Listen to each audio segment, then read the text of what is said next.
In this video, I'm going to show you how we transformed our sound booth from a dysfunctional eyesore to a highly functional statement piece.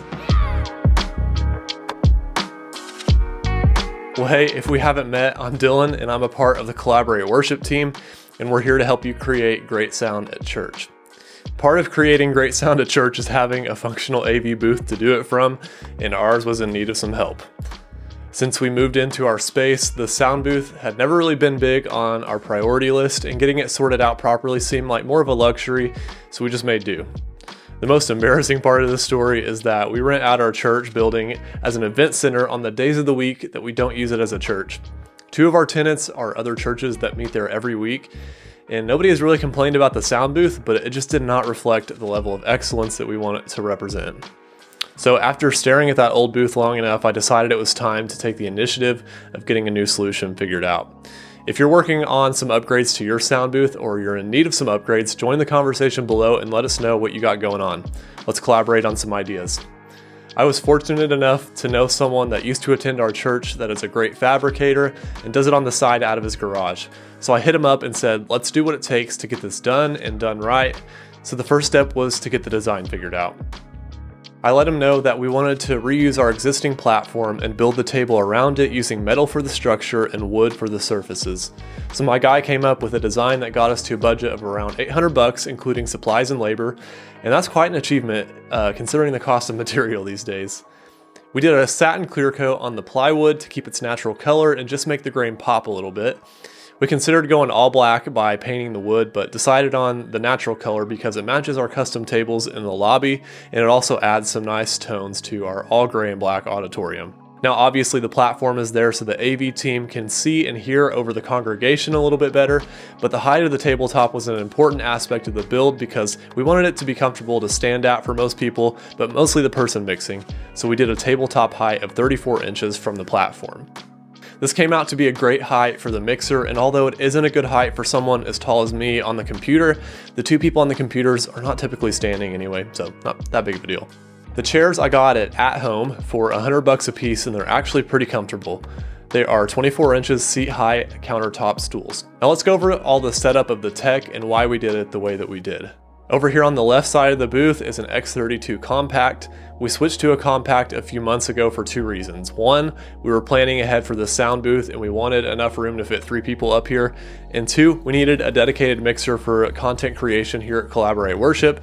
And since it was a win-win, the business bought the compact and we switched out and took the old X32 to Cade Studio for filming. The decrease in number of faders wasn't a very hard switch for our team since they mostly end up mixing on the iPad anyway. And as far as cables, we only have a few things plugged into the back of the board since we use Behringer's digital snake. So that helps keep things much cleaner since the snake sends every channel to the board over one Ethernet cable. Side note, if you also use the X32 and feel like you could use some extra training so that you can master all the ins and outs of the mixer, you should check out our online training called X32 Mastery. I'll leave a link in the description.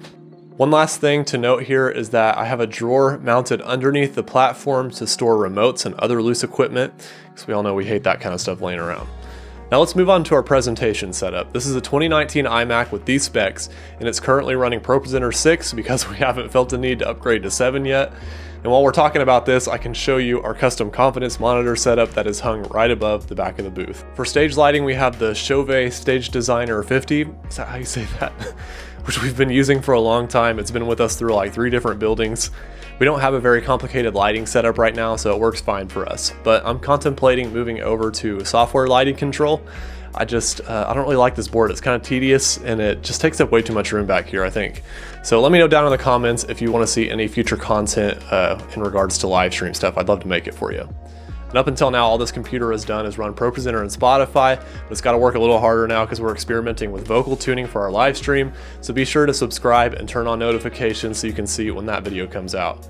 Our A10 Mini here just switches between display sources for us. We use a Roku for airplaying the speaker's presentation computer from the stage, and it's actually proved to be very reliable. It's mounted underneath the table.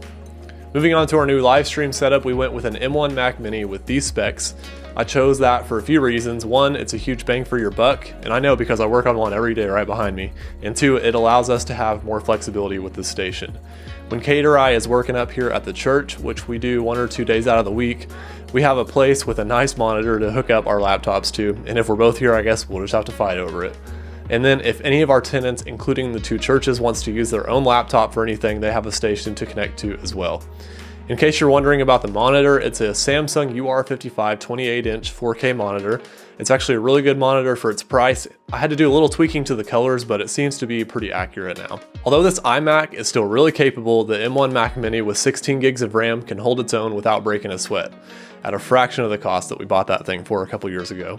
For live streaming, we just use OBS at the moment because it's not really caused us any issues, but I do plan on either getting another A10 Mini to use as a switching controller or a Stream Deck. I haven't decided yet, but once I do, I'll probably make a video about it. There are some improvements coming to our live stream and recording setup in the future, including a much better camera setup, but let me know down in the comments, again, if you want to see any live stream content. I'd really like to know if you would be interested in that, so let me know. But the last thing I'll show you is cable management. We haven't had this done long enough to experience the functionality of how I did it, but you'll see when we look underneath that I bundled the cables for each station into one mast, and then any other loose wiring that doesn't run underneath the platform is cable managed underneath the table using either mounting tape or these adhesive cable ties. For access to the cables underneath the sound booth, we built this little trap door so that we can access everything a little bit easier. And I still need to do some cleaning underneath with all the cables. It's a bit of a mess down there still, but it's not visible, so I haven't been in much of a hurry to do that, but I will. Oh, and one other thing we did is add this LED strip to the top lip here so that the tabletop could be illuminated a bit when the lights are all the way down. But that's pretty much it. It took a good portion of a week to get this all set up, and there are still a few things to do just to kick it up a notch or two, but I'm really happy with how it turned out. We think it looks great in the room, and so far, it's shown to be very functional for our team. If you want to see a really cool video, be sure to check this one out right here. And if you want to learn more about X32 Mastery, you can click right here. And be sure to subscribe so you can see the cool content we have coming up, including the one about vocal tuning. And we would love if you would be a part of the community. Thanks for liking the video. See you next time.